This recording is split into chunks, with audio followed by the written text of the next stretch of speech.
Halo Malaysia, terima kasih kerana sudah menonton video ini.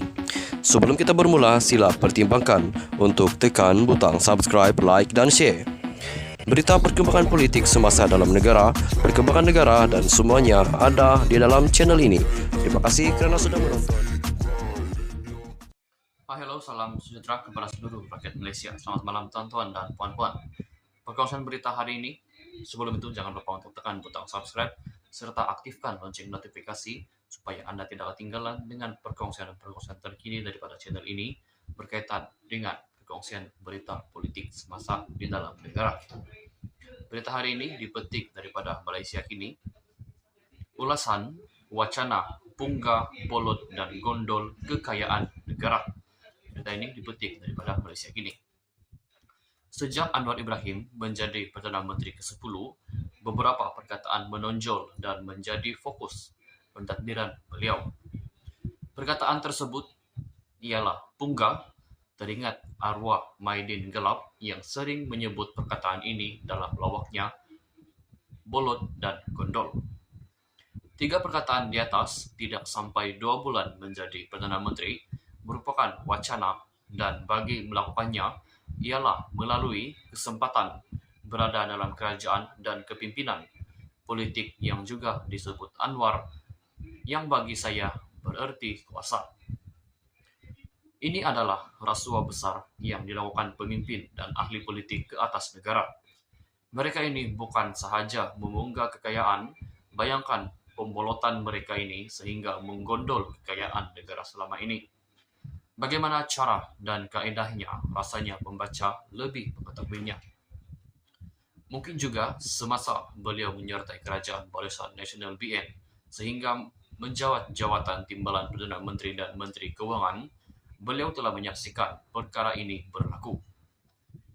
Tiada pemimpin sebelum ini yang baru dilantik menjadi Perdana Menteri tidak sampai sebulan menyuarakan isu sensitif ini.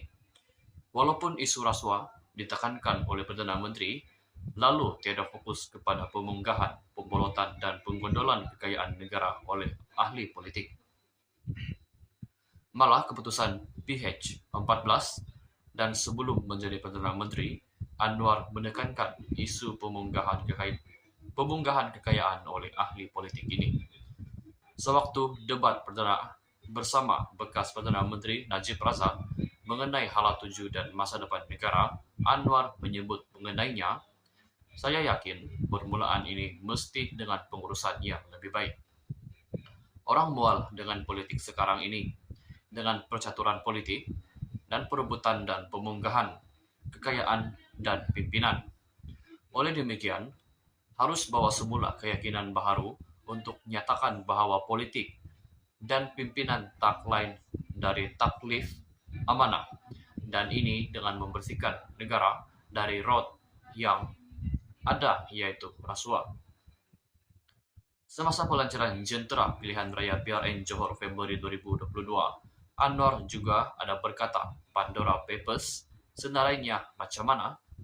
Waktu itu politik stabil tetapi digunakan untuk punggah kekayaan bukan sedikit tapi berbilion.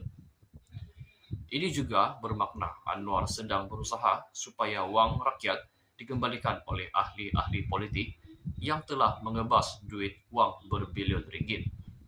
Lebih ketara lagi, pada ucapan amanat tahun baharu 2023, ahli Parlimen Tambun menegaskan bahawa beliau tidak akan berkompromi dengan mana-mana pihak yang mengambil kesempatan memunggah kekayaan tanah air.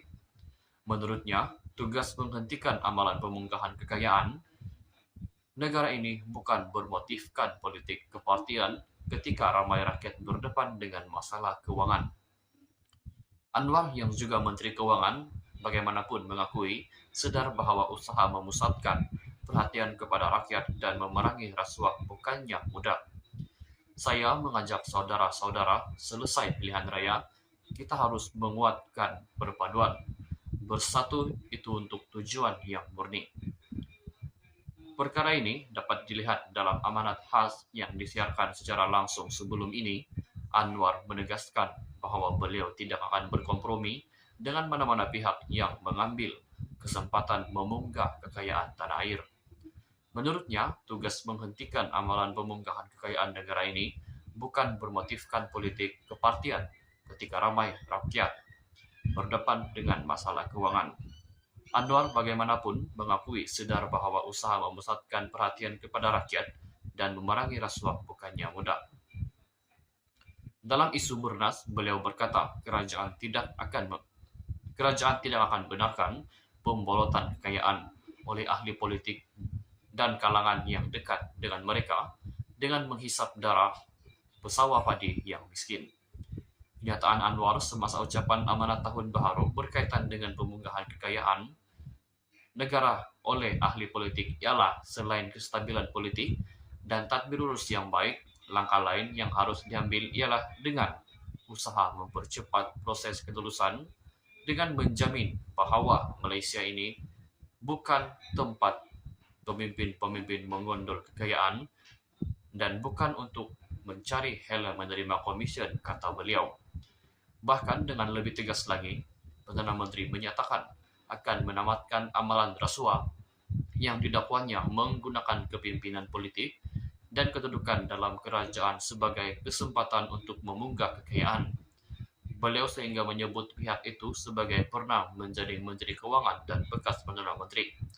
Bahkan bukan tujuan membodek sekiranya tindakan membanteraskan koruptokrasi, rasuah dalam demokrasi dalam negara diganyang habis-habisan. Tidak keterlaluan jika dikatakan Anwar adalah Perdana Menteri yang melampaui sempadan politik parti dan elit politik.